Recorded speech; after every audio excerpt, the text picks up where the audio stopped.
welcome back to another episode of the Lonely Liberal Podcast. I'm your host, Nick Zankin, and I am so happy to have you on this lovely Wednesday. We got a good one for you today. In fact, it's actually a very special episode, a very unique episode, a first of its kind, in that my own flesh and blood, Lee Zankin, will be joining me to talk some politics. And I'm so excited to have them on because not only is Lee one of my favorite people on the planet, we talk about politics like every day. We're always talking about this stuff.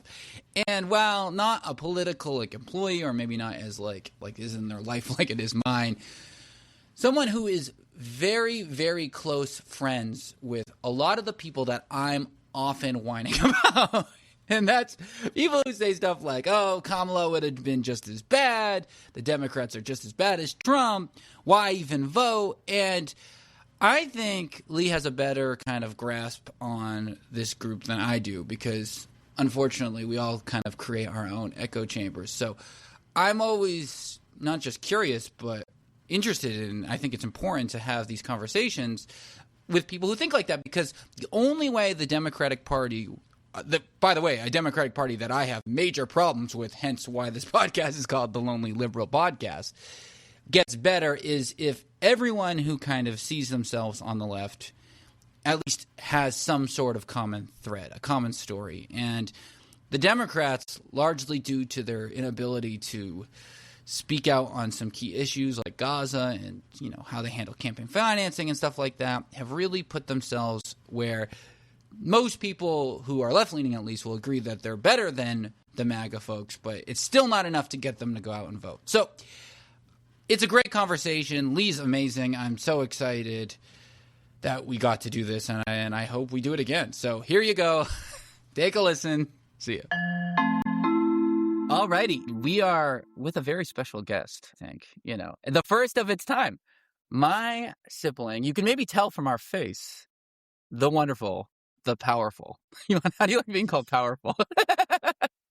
Lee Zankin, hello, welcome to the Lonely Liberal. Yay! You sound thrilled. I'm sure people are excited. You know what's funny is now that I do like more media stuff, I've talked to people and they always tell me like the first 5 minutes is key because people swipe away. Like you have to like hook them in. And unequivocally, the first 5 minutes of every one of my shows is probably the weakest because it's just me not talking nonsense. And then the rest is just sharp. Killer. No, but I'm really happy you're here because, well, I should probably first let you introduce yourself a little bit. Not in the sense of like what your life is, but like who you are and what you're up to and why do you think you're here? Because you may not know. Your younger sibling. And why do I think I'm here? Because you and I just talk about politics together and you wanted to do it on the pod. Exactly. Yeah, exactly. Like, that's why Rick and I started the show, because we were just like, we're talking about this anyway. And you and I talk about politics all the time. Basically, all the time. And what's interesting, and why I think it'll be great to have you, like, I'm so happy you're doing this, is because you're someone who's kind of, not recently, but like more recently got into it, like over the last couple of years. I think recently my views, not my views, but just like my attitude has changed. I feel like when I was younger, I got like swallowed up into like more, I don't know. I guess like I was more feeling like, but to be honest with you, I was so excited to vote my first time because, you know, I'm 28. My first time I could ever vote for president was when Trump ran against Hillary. And I think I had a lot of excitement around like finally being able to contribute to like what was going on.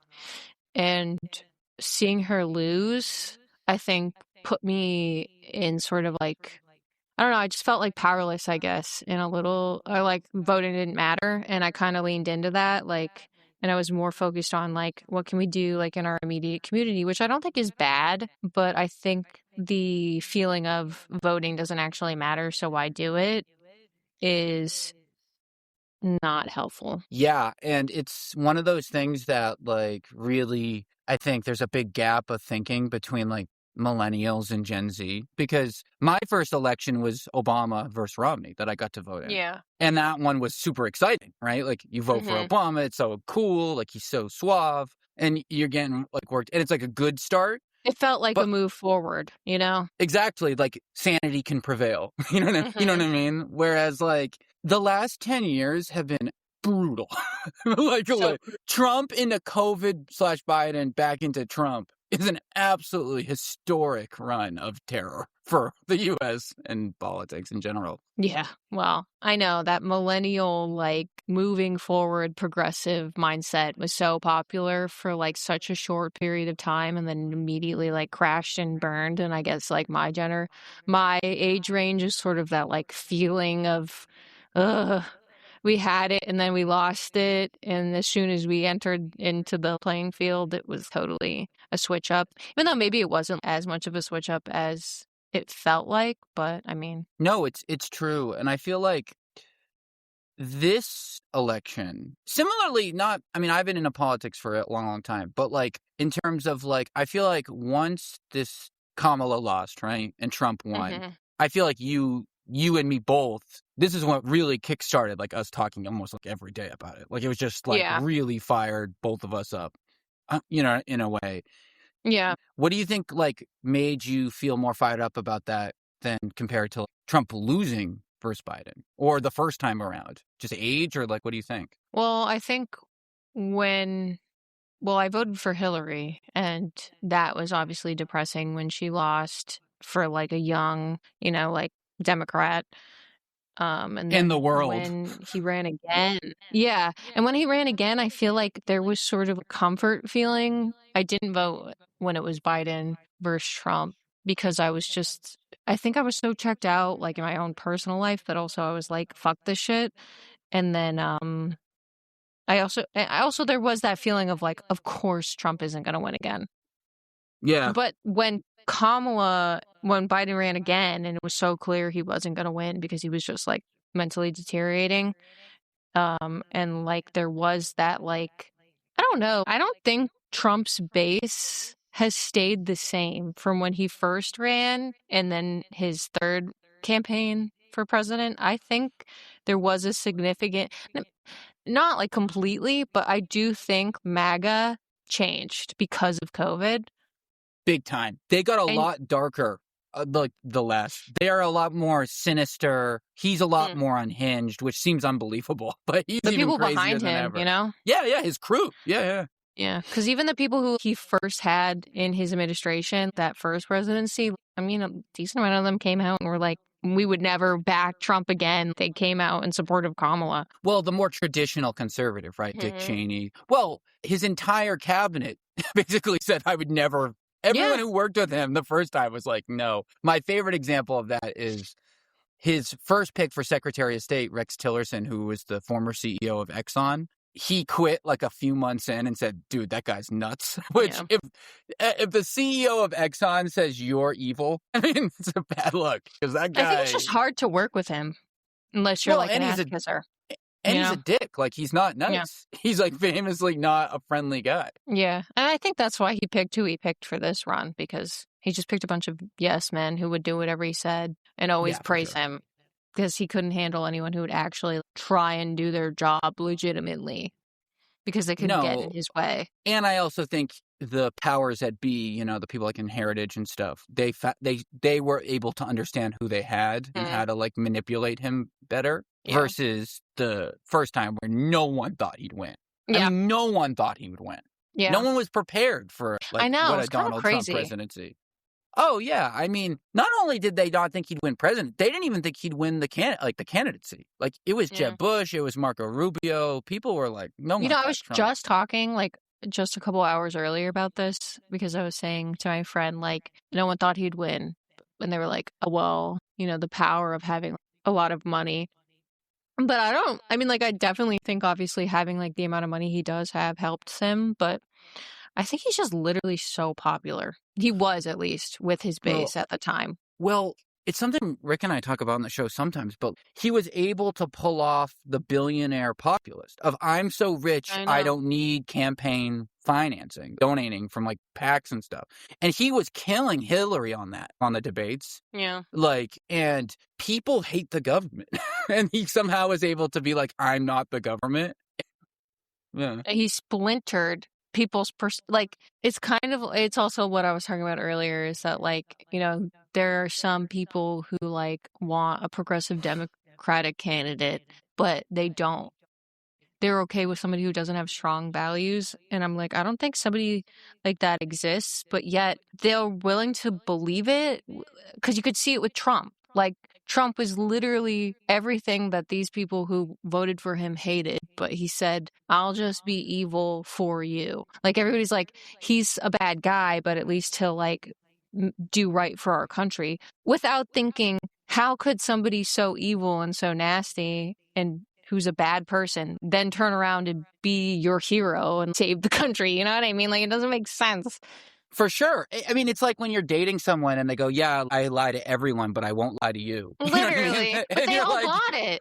Yeah, no. It's like an unhealthy relationship. It's an abusive relationship. Yeah. Frankly, Rick says this all the time on the show, and it's really true. Trump doesn't think we're dumb. He thinks MAGA is dumb. He can't believe how dumb they are. You know what I mean? Like, that's like who he thinks he loves can them. Do. Well, he loves them. He says, I love the uneducated. Yeah. He says it. But what I want, I think like, oh, go on. But I think that's why the Gaza issue with Israel is such an important thing to like a lot of the Democratic voters, because to them, and I agree with them, it's like a litmus test to, are you a good person? Because I think it's hard to believe that somebody would be good for the country if they don't agree on that issue. It's a good point. You know what I mean? Because like you can't believe that they're going to do right for the country while also being like, I'm fine funding this genocide. You know what I mean? Like, I think that's why it's such a big voting issue for people right now, which I 100% understand. Yeah, same.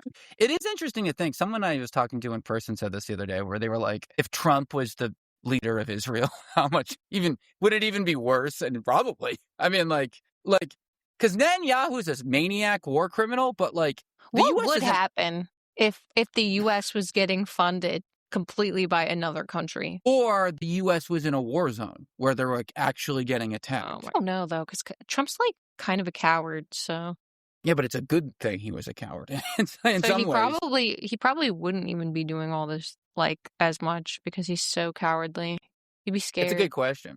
Well, and one of the reasons too I wanted to talk on the show rather than our just normal phone calls is because I think a lot of people, including me sometimes, frankly, don't understand why someone wouldn't vote for the Democrat no matter what. Like, I think vote blue no matter who. Yeah, and I know why that's uninspiring, and I know why that's annoying, and I understand like why it's like really irritating and like discouraging. Obviously, I'm not trying to pretend that's a good plan. Clearly, it's not. It's awful. Look, you know. And I totally agree with you that you should be inspiring your base, not saying, well, we're not so bad, please vote. Like, that's a dumb... That's the reason why I started the show. That's why it's called The Lonely Liberal, right? Because I was so mad at what they were doing. But it gets to a point, in my eyes at least, that when you're dealing with someone as horrible as Trump and, like, his crew around him, like, dude, I'd vote for my janitor over, like, these guys. And, like... I think that's the thing, though, is that you shouldn't have to. No, I know. But, like, what do you do? If you don't vote, look what happens. You know what I'm saying? How do you wrestle with the two? I don't think people... I don't know. I think the blame has to be placed appropriately. Also, I think a lot of people, even though if you look at the polling, clearly people didn't vote, but if you do look at the polling, a lot of people did vote who maybe necessarily didn't want to vote. A lot of people who would have probably not wanted Kamala as president under a normal circumstance did vote for her. Like, I didn't love her as a candidate, but I voted for her. Yeah, same. Well, same. I mean, I was saying this to you literally earlier today. Like, if in a fantasy election, if it was Hillary versus Kamala, I'd vote for Hillary over Kamala. Like, I think Hillary's a better candidate. But, yeah, but, like, how do you deal? Okay, because, like, it's almost like I'm gonna title this episode, I think, why should you vote Democrat when they keep letting you down?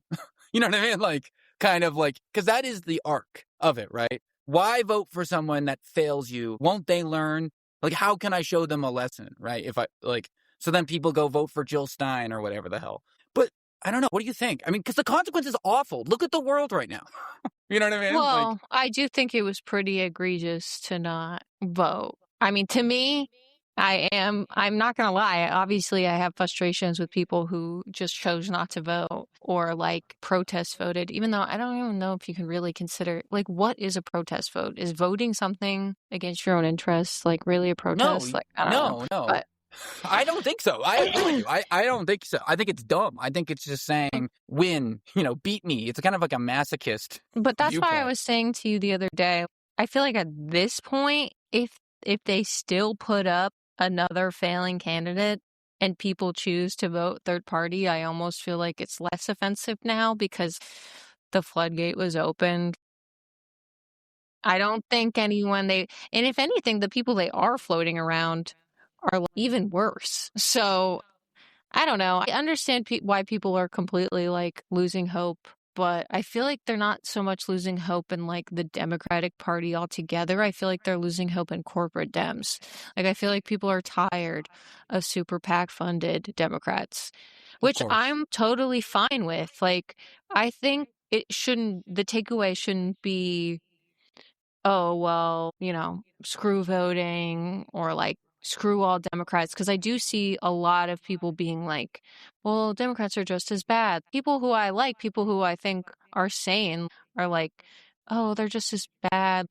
And they're not wrong, but I think they're failing to understand that it's not necessarily Democratic values or what people on the left stand for. It's just that there are a lot of bad actors in the party and it's time to get rid of them. I think that's just what we're supposed to be doing as our government. Isn't that just what government is? That's what I was just going to say. It should be get rid of the people who don't represent you and don't vote for people who don't care about representing you. Like how can we sit here and say, yeah, you should vote for this guy who isn't going to represent you, doesn't care about your voice? Like, no, like it should be people in Congress or, whatever, who actually care about the people they represent, and the base is telling them what they want, they should do it. Like when they're going to hit their breaking point and be like, we can't just keep doing whatever we want. And I mean, okay, I would push back on one of the things you said, and this is something that I hear all of the time, which is the Democrats are just as bad, right? And I just don't even think that's remotely true. I think Chuck Schumer is a terrible party leader. I think the way he's been voting, especially on the Israel stuff, is a disaster. I think he's uninspiring. He's one of the biggest targets. We criticize him almost as much, honestly, because you expect more from your allies than you do from people you don't agree with, right? I would vote for him 100 over Trump or Vance or any of these guys. And yeah, I think the thing is, though, it's just that why should you have to? You shouldn't have to. You're right. In a better scenario, people would vote in primary elections more. We'd have better primary candidates, and these people would be not even in the finals, basically, because they're uninspiring, have a bad track record, and really aren't even good politicians, frankly. They don't represent the people. Yeah, and they're not good at their job either. Like they're not they're not slick. Chuck Schumer's not slick. He's not fooling anyone. Like, I don't think he's good at his job. So, like, I agree that he shouldn't be there.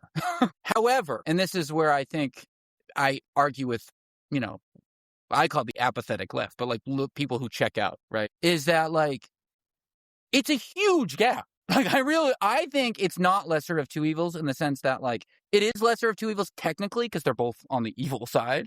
But I think that implies they're like this and this, and you just kind of have to, nickel and dime the difference. But I actually think at least the MAGA group, maybe not like a Mitt Romney type, but like MAGA, like it's so bad. Like it's so bad that like you can't, there's just nothing you can do. you know what I mean? Like if you care. I think the problem is that like, and I totally understand and I agree with what you're saying, but I think the problem is that we're in a very specific situation where like we have this reality where Trump lost again and he just gave up running for presidency. And like, that would be a totally different scenario than the one that we're in where he did Totally. win.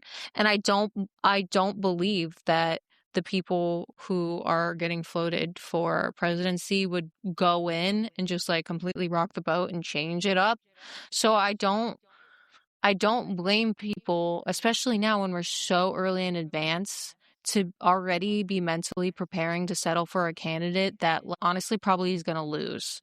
Like, I don't necessarily think Kamala lost just because she lost a decent amount of young voters. I also think we're failing to acknowledge that Trump won because a lot of non-voting middle-aged, sort of like Gen Xers, came out and voted for him. So not only did she lose votes, but he gained a lot of votes. He won.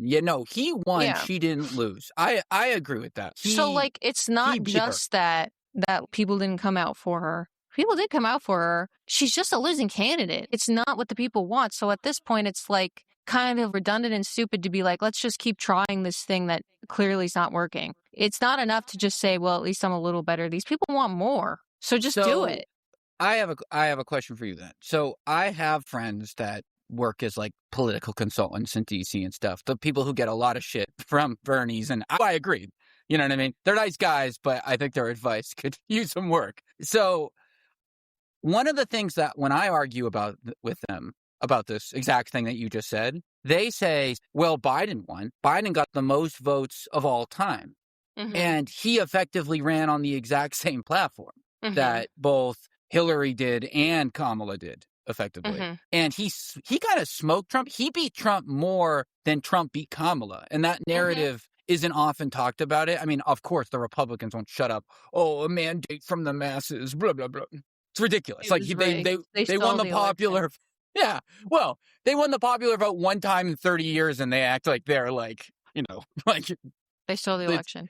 But anyway, my point is what do you say for that? Like, how do you say, because I think a lot of people, when they hear that, they think, no, America's just sexist, and that's why the women didn't win. And Biden won on the same platform because he was just a guy. And so as long as it's another canned man, like a Newsom type, they'll win because it's just more of a sexism thing or whatever.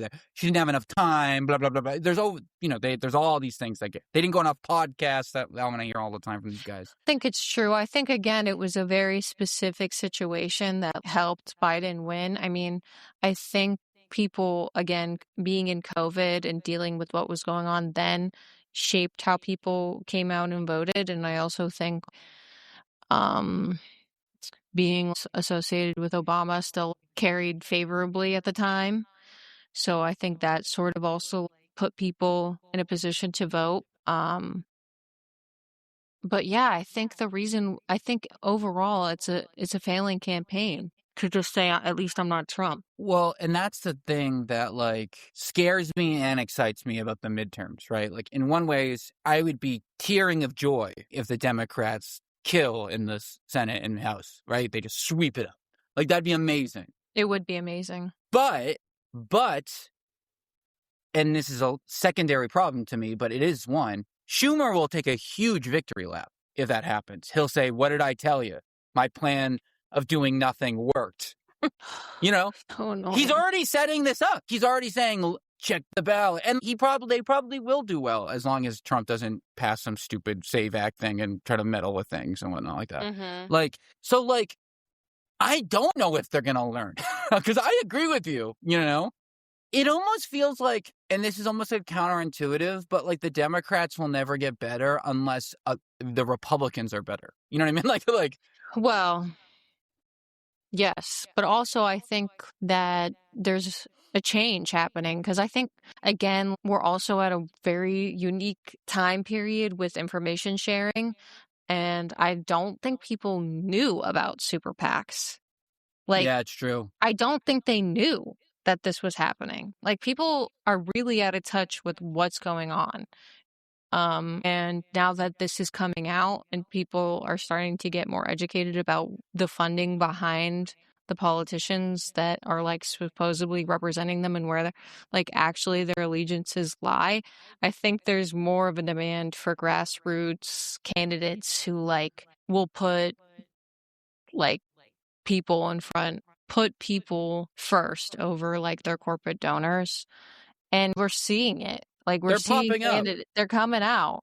Yeah. So I think the more you put people like that in Congress, and if those people get in, that will be really, I mean, at that point, the Democratic Party has nothing left. They need to just secede the people like Chuck Schumer and realize that their time's up. I agree. I think There's it is. nothing, and I think it's fine. I think it will work. Like Well, I we're agree. seeing Yeah. people genuinely wanting this change, and I think they've been seeing it since Bernie that this is what people want, and I think they're out of touch with the fact that their base is moving more and more left. Like there isn't this moderate Democrat that exists anymore. Like there are definitely moderate Dems, but like They're classic not liberals. traditionally moderate Dems. I think these people are moving more left and left, and even regardless of these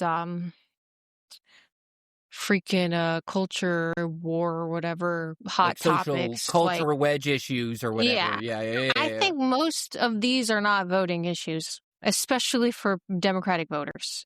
I don't think Democratic voters are necessarily coming out. I mean, like, clearly, if it was true that these things were so important, every freaking Democratic politician would run on like strong gun control laws, because most Democrats, I mean, if they poll, they show that they are against like gun violence and they want like common sense gun control laws. But that's never the forefront of these. Like, so I'm like, they need to reevaluate what actually are voting issues, and clearly it's affordability.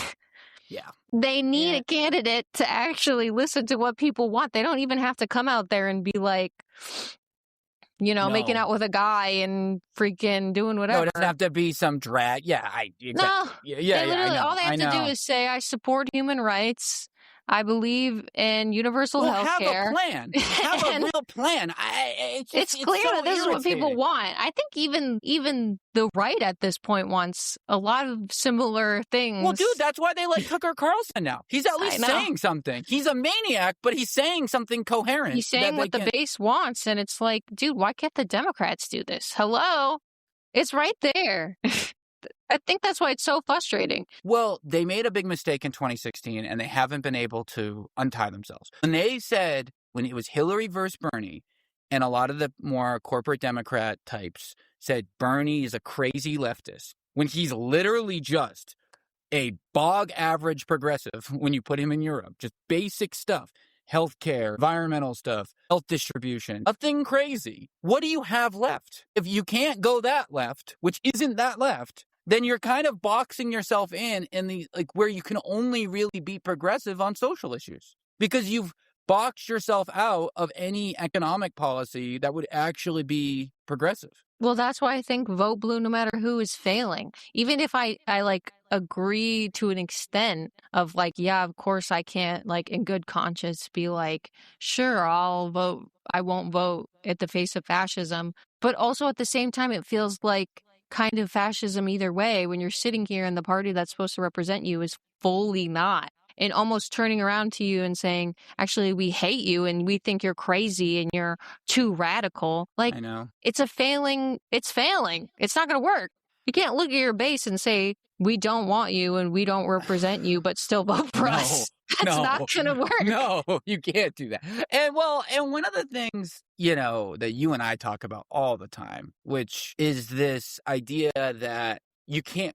Another thing that they said with Bernie when he was running is, and I heard really smart people saying this, really smart people say this and I still hear it from like people who are Democrats, is that Bernie is too extreme to get policies done because he won't get enough bipartisan support. And look what happened with Obama.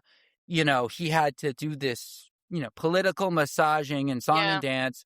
And I just can't even remotely get behind that anymore. Well, and now I think it's crazy. Gone. Well, okay, first of all, there is no bipartisan effort. Like, what are we talking about here? Like, Republicans refuse to do anything bipartisan almost forever. They wouldn't even give 9/11 first responders health care for like a decade and a half because of whatever the hell. But more importantly, and this is, again, I'm not saying anyone should govern like Trump, no matter what party, frankly, but you can't say he's not effective. He's doing a ton of stuff. And he's certainly not effective because he's moderate. You know what I mean? Okay, to go off of that, kind of changing a little bit, but going off of that, what do you think about the gerrymandering? Okay, so it's a great question. And I think two things. And the first thing is meant to be said. I hate gerrymandering, period. I think gerrymandering is awful. I think it's a terrible system. I think it's unbelievable that there hasn't been a national ban on it for decades. I think it's unbelievable that it isn't law that every state should have an independent group make the districting maps for each state, because this is ridiculous. Politicians shouldn't be able to choose their voters. That's unbelievable. Mm-hmm. I really think that. Mm-hmm. I also think this is all Trump's fault. I really do. It's like, okay. It's conflicting, right? Of course, I feel so conflicted about it. Exactly. No, and I'm not, and it's the same I felt with California when they passed their resolution to do the same thing. I am like, okay, if Trump didn't so both parties have gerrymandered horribly over the decades. There's Maryland, there's Illinois, there's Virginia itself. There's plenty of Massachusetts, right? There's great examples of both blue and red doing this. But how it's historically gone, right, is every 10 years on the decade, they do the census, they redo it. Mm-hmm. Trump called for it mid-decade, and Texas passed it without even putting it to a vote. They just bullied it in. And so it kind of put the Democrats in a bad spot. You know what I mean? And they don't usually go fire with fire. No, but they are. And frankly, Newsom has been a big part of that momentum, you know? I mean, you heard AOC. Is that good or bad? Like, it's good and it's also bad. It's weird. Well, dude, it's the same thing we're talking about in general. Yeah. It's the same as voting for freaking Gavin Newsom if he's the candidate, right? It's the same thing. Like, it's good if he wins, but it's bad because it doesn't really fix a sincerely broken problem. You know what I mean? 1,000,000%. So it's like, it's the same idea. And this is classic lib. You know why can't it be instead we try and, I guess they can't. I'm like, push through, if they win majority, push through something to end it. But they won't. I know. That's the thing. It's like I think that's also the frustration with a lot of voters when Trump was running again, when it's like, you knew that he could potentially win. Why didn't they put any safeguards in? Like, they just allow all of these avenues to still be exploited, when it's like they should go in there and immediately be like, no more this, no more that. They don't. And the best example of this, and I don't think people talk about it enough, is Biden's last State of the Union, or like final address. What was that? When he was just like, by the way, the country is run by a bunch of oligarchs, companies run everything, and our democracy is waning. And you're like, dude, you've been president. like, you're the president, right? And it's the same with a lot of the Democrats. My God, dude. If I get another ad from friggin' one of these guys going, I'm fighting like hell. Like, are you? Are you fighting like hell? Because I don't see any fighting. And I know there's very little they can do, you know, in the sense that they don't own any branches of government. But when they are in charge, they're not beating the coward allegations. They're not doing anything. No. And I mean... So this is the time. Now, if they win they have to go nuts. If things don't change, then it's also like, and then you still want to vote blue no matter who, why would anyone believe in you? Why would anyone feel like it mattered? They have to do something. And they're clearly not floating around saying, well, we're going to try and rerun Kamala or Gavin. And I'm like, bro, you guys are so dumb. The DNC just had their meeting where they basically said, like, we're not going to do anything. That's crazy. I know. They've lost it. I mean, it's well, okay. And here's the other thing.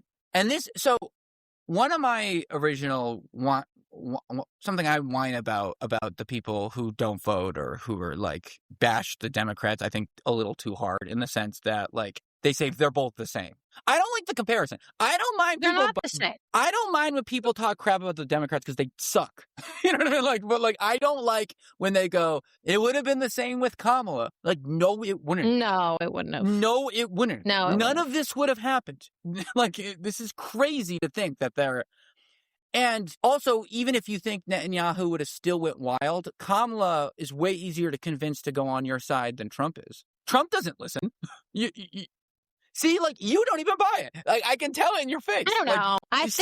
Do I think that she would listen to people like all U.S. citizens more thoughtfully than Trump? I don't know. Maybe marginally.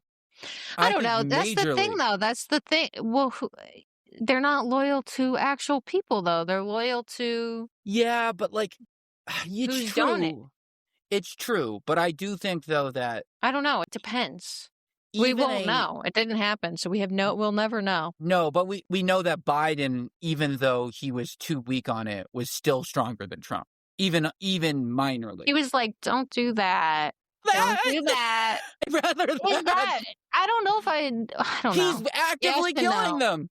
Obviously, I don't. I would rather him not say, yes, please do it and do it more. And do it with them. But also... No, it's bad. He was still doing it. He was still funding it. What a fool. Well, and also, yeah, but he's I don't know if we can really, the last year of Biden, we can really understand what he was doing. I mean, he was barely, I mean, I have so many thoughts about that. But the last thing I wanted to talk about, because we could talk all day, and I don't want to take your whole day, and I got to go pack because I'm out, is this question. 2 questions. One is pretend you're the voice of the people. You know what I mean? You're in the trench. No, you're in the trenches of these comment wars. You fight the good fight. I listen. So like, what's the checklist? Like, I'll like someone if they do X. I think people want transparency, number one. Well, especially with funding. I think there's a huge push for grassroots campaigns, but I almost think that more importantly, people want transparency. Yeah. Because I think people are tired of this listening to somebody talk, hearing their points, and then all of a sudden later on finding, well, actually, this person was behind it, and this is why they said this and this. And people are tired of that. Yeah. People want to know why you're saying what you're saying, where it's coming from, who's supporting it. Like, transparency, I think, is so important. I also think having strong principles and values and actually following through on them is so important too. Saying that, I care about people, but then, not doing anything or voting, for policies that hurt people, is done. People want people who stand on what they say. I guess my question now would be like, what specific? Well, I think Gaza is a perfect example.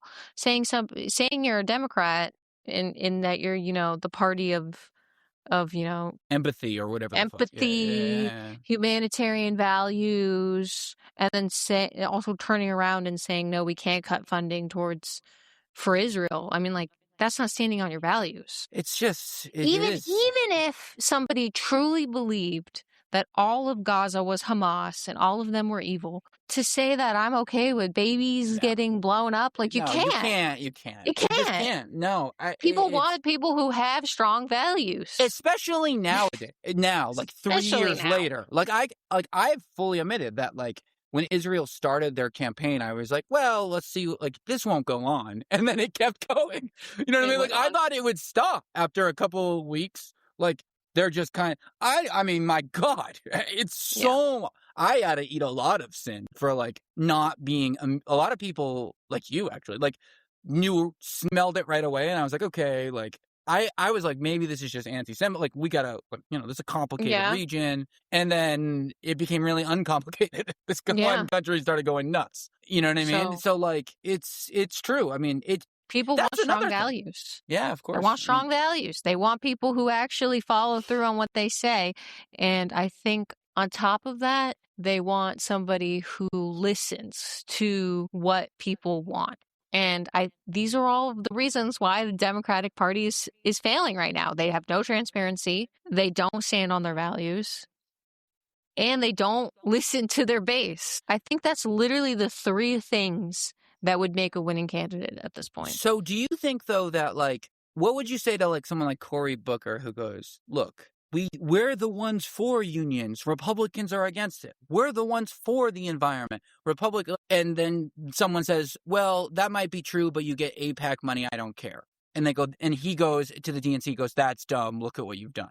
Because that's effectively what he said. And I'm just like, how? Because I don't think he's right, but I do think it's not so simple. Like, how do you combat that when you say, like, look, like, it is true you're better, but, like, I want you to be even better.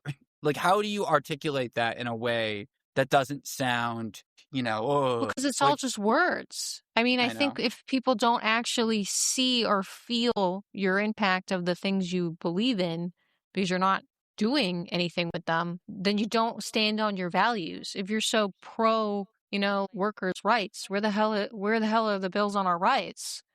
Yeah. Where is No. you making the noise? We have like not a Well, you know lot. what they've done forever? They've hid behind, well, we can't. We have to be bipartisan. We're not able to. And now we're realizing very quickly you were lying. You know what I mean? Yeah. Like you could have easily said, we're not going to give you any more subsidies for R&D pharmaceutical companies unless you negotiate down Medicare prices to whatever, or And hey, they you need. fold. Oh yeah, they go, oh no, do what you want, or they could easily go, oh, we want a carbon neutral plan, we want a net zero plan, or we're not giving you more money for subsidies. We could have clearly, they've acted like they couldn't have done it. They definitely could have done it. We watched them, universities dismantle random institutions for government, African Yeah. studies departments because Trump said no more government funding. Now that's awful. You shouldn't But it do that. happened. But it happened. And I think the last thing is the question is how do you, to all of the people listening, because there's got to be a lot of people who listen who are not voters, like liberal people who don't vote, who are just interested in the topic, you know what I mean? Mhm. And they are like drifting towards Tucker Carlson or like something like that. Oh. Who like, no, but that's like a people.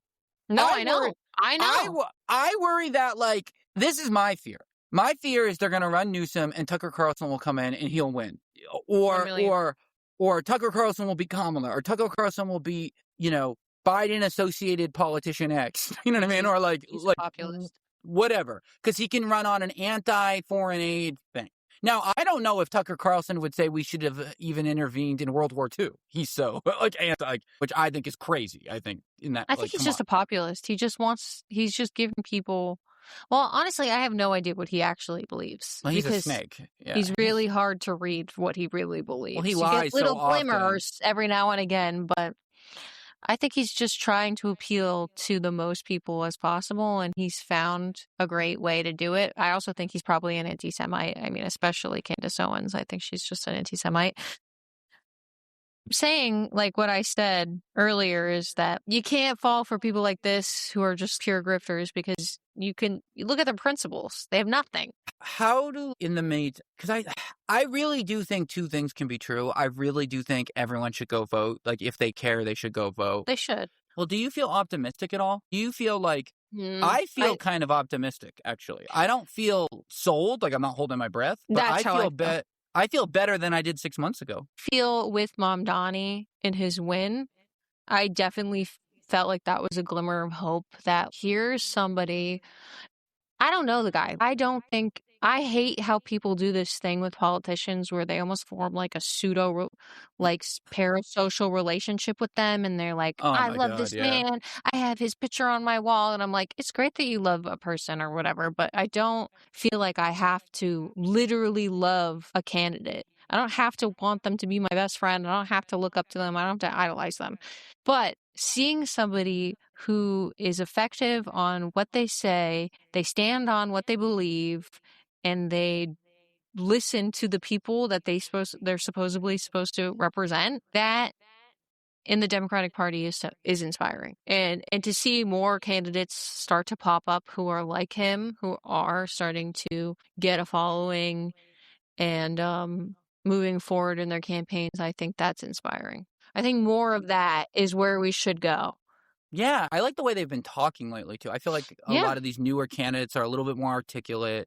I think that, obviously, the Viktor Orban stuff in Hungary is really inspiring, I think. I mean, my God, 16 years of effective state-run media and illiberal democracy. It's awful. What they did is amazing, getting rid of him. But more importantly, what's inspiring to me is, I do think what Trump is showing is that competency matters, actually.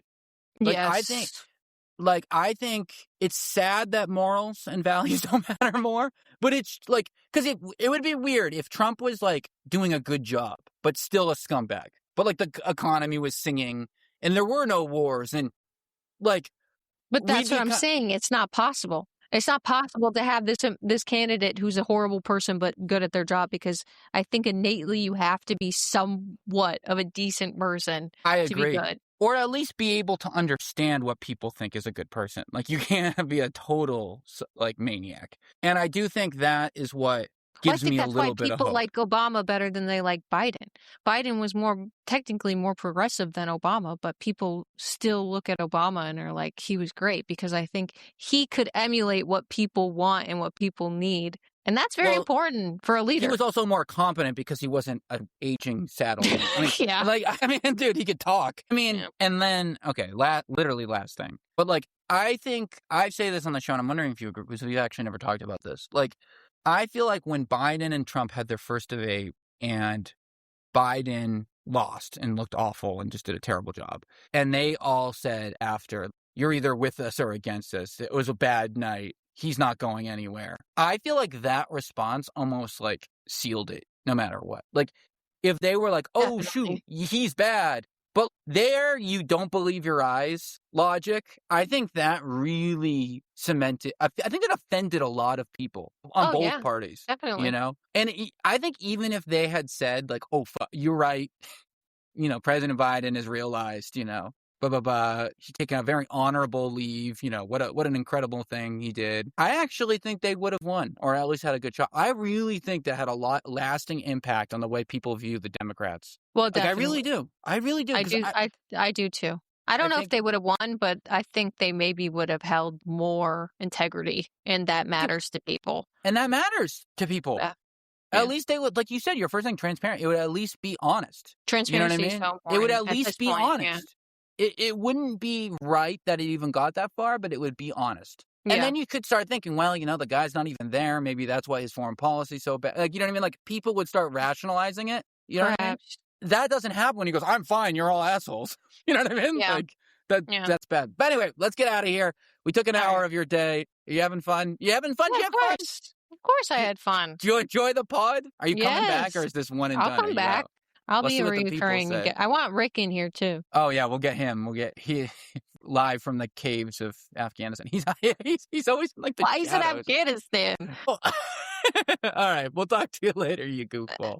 And that's our show, folks. Thank you so much for listening today. If you like the show, please give it a 5-star review. Don't forget, our new email is media@thelonelyliberal.com. And I'll talk to you soon. We'll be back on Monday, not Sunday, when you're listening to this, because I'll be flying back from Europa. And we'll be doing it Monday instead. Okay, I'll talk to you then. Take it easy. Bye.